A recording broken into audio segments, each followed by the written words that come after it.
शिलीगुड़ी में सुबह सुबह का वक्त है। हम तैयार होकर आ गए हैं एक सफर के लिए। इस वंदे भारत एक्सप्रेस से हम शिलीगुड़ी यानी एनजेपी स्टेशन से पूर्वोत्तर भारत के असम के जो राजधानी है गुवाहाटी, वहां पर पहुंचेंगे। काफी पुराना ये शहर है, खूबसूरत सा राज्य है, चुनावी तैयारी है और इस सफर के दौरान हम लोगों से मिलेंगे, बातें करेंगे और समझने की कोशिश करेंगे कि पिछले समय में और बीती हुई 5 साल उन लोगों के लिए क्या रहा, किस तरीके से बदलाव आया है। जिस विकसित भारत का चर्चा वहां किया जाता है, दरअसल लोगों में किस तरीके से उसका प्रभाव है। आइए लिए चलते हैं इस सफर में। ये पूर्वोत्तर की पहली वंदे भारत ट्रेन है जिसकी शुरुआत 31 मई 2023 को हुई थी।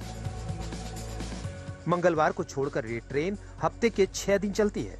सुबह 6:10 पर ये न्यू जलपाईगुड़ी से चलती है और ठीक 5.5 घंटे बाद 411 किलोमीटर का सफर तय करके सुबह 11:40 पर ये गुवाहाटी पहुंचती है।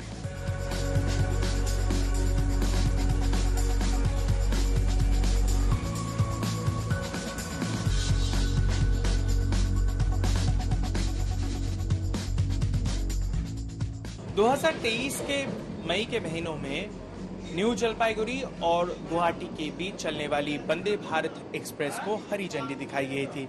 दरअसल ये वंदे भारत एक्सप्रेस इस रूट पर चलने वाला पहला वंदे भारत एक्सप्रेस है। उसके साथ साथ जो पूर्व भारत की 2 अहम शहर, एक शिलीगुड़ी और दूसरा गुवाहाटी, ये दोनों शहरों के बीच चलने वाली ये ट्रेन है और इस सफर में हम आपको लिए चलेंगे और चुनावी जैसे यात्रा है, चुनावी मौसम है, वो समझने की कोशिश करेंगे कि लोकसभा चुनाव से पहले पूर्वोत्तर भारत के लोग किस तरीके से सोच रहे हैं।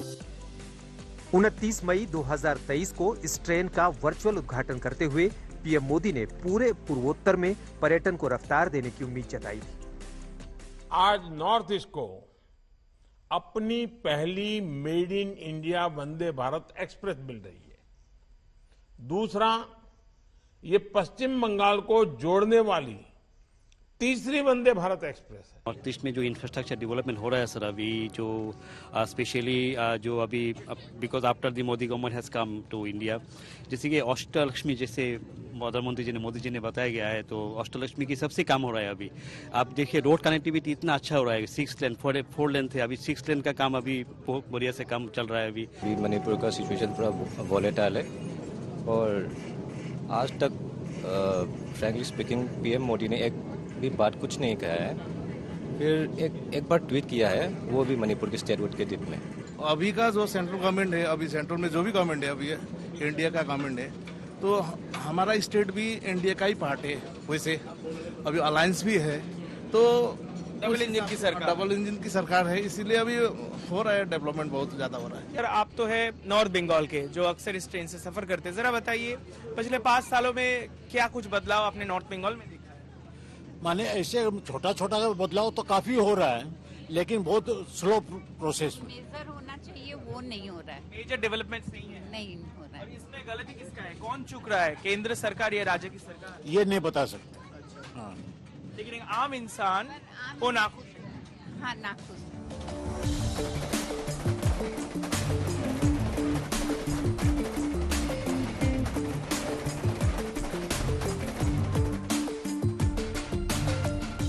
गुवाहाटी स्टेशन से निकलते ही आप जिस लोकसभा क्षेत्र में कदम रखते हैं वो है गुवाहाटी। दरअसल ये प्राचीन असम के राजधानी प्राग ज्योतिषपुर हुआ करता था। प्राचीन असम के कई सारे निशान अभी भी दिख जाएंगे, खासकर कई सारे मंदिर जो है इस शहर में है।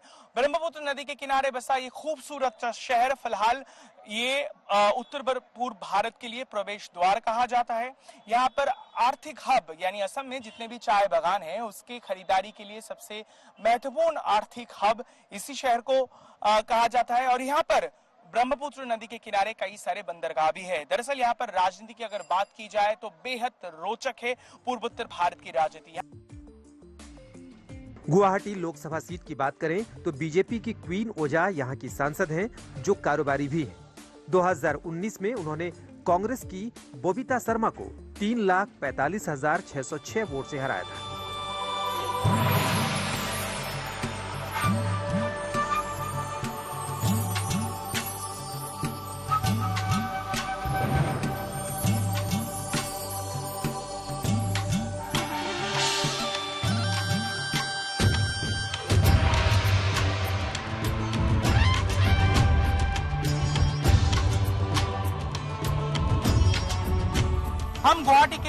सबसे प्रसिद्ध जो स्थान है यानी मां कामाख्या जहां पर बस्ती है, जो शक्तिपीठ है, वहां पर पहुंच चुके हैं। आइए, गुवाहाटी एक जो पूर्वोत्तर भारत का प्रवेश द्वार है और यहाँ पर कई सारे जो सैलानी हैं हर साल आते हैं। वो असम से के भी रहने वाले हैं, आसपास के पड़ोसी राज्य से भी आते हैं, बंगाल से भी खूब लोग आते हैं। क्या इस दौर को वो किस तरीके से देखते हैं? दिन अभी यहाँ पे होटल वगैरह सब कुछ है, स्टेप्स वगैरह अच्छे से बनाए ताकि पहले पत्थर का बना हुआ, पहले पत्थर का था तो बूढ़े लोगों को भी मतलब ऊपर चढ़ने के लिए थोड़ा असुविधा होती थी। अभी भी काम चल रहा है, सो आई होप कि इन कमिंग ईयर्स ये हो जाएगा। तो जस्ट लाइक जो वाराणसी में है, तो आई होप अदर टेम्पल्स में भी ये चीज़ होगी। चीज़ों का ऑलरेडी मतलब चेंजेस हो चुकी है लास्ट 5 ईयर्स से, और काफ़ी फैसिलिटीज़ भी बढ़ चुकी है फॉर टूरिज्म, और एक माता का एक डिवाइन पावर तो है ही। अभी क्या हो रहा है, अभी सुन रहा हूँ कि गवर्नमेंट की तरफ से यहाँ कलीदुर भी बनाएंगे, तो अभी जितना हजार आदमी हो रहा है, जैसे पहले हम लोग का आज जैसे हमको राम को प्रतिष्ठा हो गया और लाखों आदमी का भीड़ हो गया, यहाँ फिर कोई बोल रहा है कि कलीदुर होगा, क्या होगा। असम की बात करें तो यहाँ लोकसभा की 14 सीटें हैं। 2019 में बीजेपी ने इनमें से 9 सीटों पर जीत दर्ज की थी। कांग्रेस को 3, AIUDF को 1 और निर्दलीय को 1 सीट पर जीत मिली थी। इस बार असम के मुख्यमंत्री का दावा है कि बीजेपी अपना आंकड़ा और बढ़ाएगी। चुनाव की तैयारी फिलहाल नॉर्थ ईस्ट और असम में किस तरीके से चल रही है? कांग्रेस सब पार्टी किस तरीके से अखाड़े पे? देखिए, असम में कोई चुनाव नहीं है। हम 11 सीट्स में हम लोग एकदम जीतूंगा। 1 सीट में कॉन्टेस्ट है, 2 सीट का 1 सीट UDF कांग्रेस यही दोनों पार्टी को जीतेगा। हमारा असम में कोई चुनाव नहीं है। असम में विकास का काम ही चला हुआ है। अभी हम बहुत ज्यादा चुनाव के लिए सोचना नहीं है।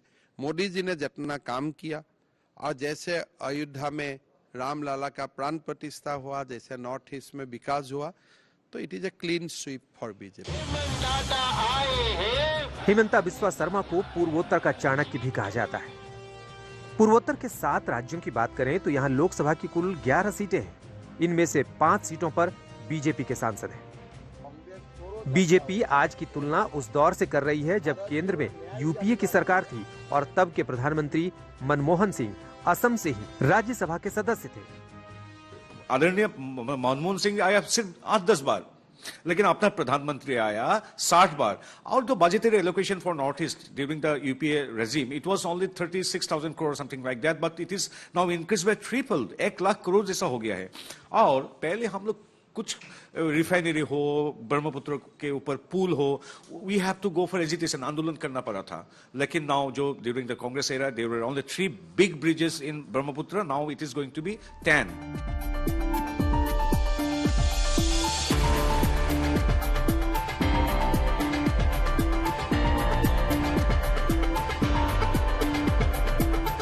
इस वक्त मेरी मौजूदगी गुवाहाटी शहर पर है और गुवाहाटी शहर में ये गणेशगुरी बाजार है। आपको याद होगा 2008 का वक्त है जब एक साथ एक ही दिन में एक ही दोपहर को गुवाहाटी में कई सारे IED ब्लास्ट हुए थे। वो एक दौर था जब यहाँ के लोग खौफ में जीते थे। शाम के वक्त ये जो बाजार है वो बंद हो जाता था। बहुत बदलाव आया है, अभी तो अमन चैन है, अभी तो दिल्ली से भी बढ़िया है असम। किस हिसाब से? हर हिसाब से ले लो आप, बिजनेस के हिसाब से ले लो, डेवलपमेंट के हिसाब से ले लो, बाकी सेफ्टी के हिसाब से ले लो, बहुत बढ़िया। महीना 2 महीना में बम ब्लास्ट होते रहते थे, हर 6 महीना में कुछ होता था। अभी 10 साल 5 साल बीजेपी का गवर्नमेंट आने के बाद में एकदम ऐसा शांति की कर लिए। आप सभी कह रहे सब बदल गया, क्या उन्होंने क्या कर लिए कि कुछ माहौल बदल गया अपने आप, किस तरीके? मेंटेलिटी बदल गया लोगों को। ओ मुर्सी कुनी दे एने खन हुअला एने खन हुफला एने खन मरमर दे ओ मुर हुरियामा। इस वक्त मेरा मौजूदगी असम के गुवाहाटी शहर में है। दरअसल ये जो है जाड़े का मौसम है, सर्दी बहुत खूब है, लेकिन यहाँ पर चुनाव से पहले, लोकसभा चुनाव से पहले जो है राजनीतिक पारा और ऊपर जा रही है।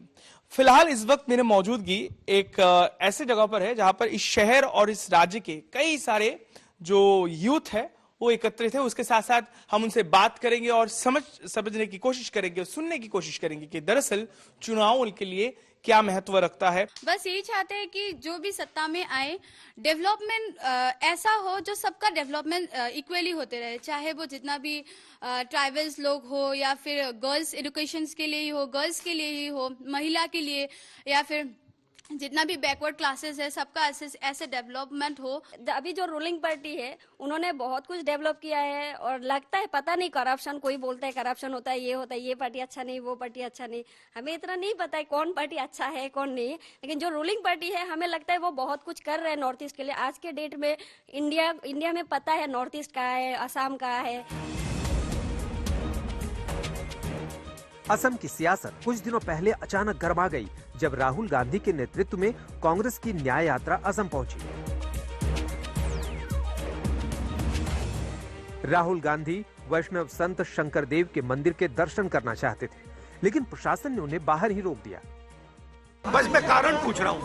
Now government and Modi ji will decide मंदिर कौन जा सकता है, कब जा सकता है और कब नहीं जा सकता है।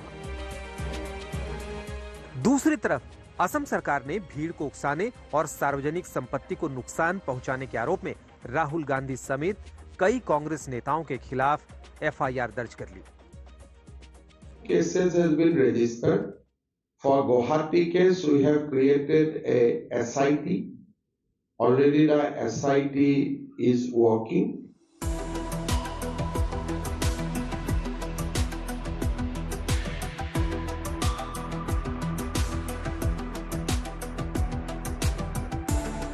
हमने इस सफर के जरिए आप तक पूर्वोत्तर भारत की चुनावी तैयारी समझाई और लोगों की बात सुनाई।